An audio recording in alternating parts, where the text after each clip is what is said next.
I am Tara Lal and this is Mort Chatterjee, and together we run an art gallery called Chatterjee and Lal. We started the gallery about 20 years ago. We've been in this space now for 15 years. There was a gap in terms of platforms where younger artists could exhibit. So we kind of decided we'd show both young artists as well as showing historical material.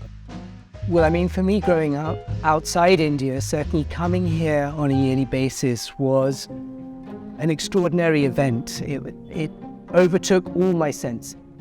So my favorite smell is the intoxicating smell of rain when the first monsoon hits the ground. I remember going in very air-conditioned cars in the 1980s, in jasmine being put onto the dashboard and it kind of being blasted through the air conditioning, so that the whole car had this really intoxicating aroma of jasmine, which was wonderful.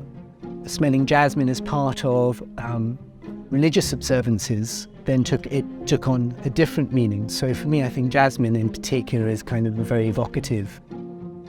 We're lucky enough to have a place which is close by to these wonderful hills, and walking up, one just gets these little bursts of smell. You're never quite sure what it's coming from, but it has, these lovely pungent kinds of aromas, which I think wildflowers in India seem to have. The natural remedies that India has, and also in terms of Ayurveda, I think there is nothing like that. Every time I get sick, I have a little mixture of honey, turmeric, pepper, and it just soothes the throat and eases.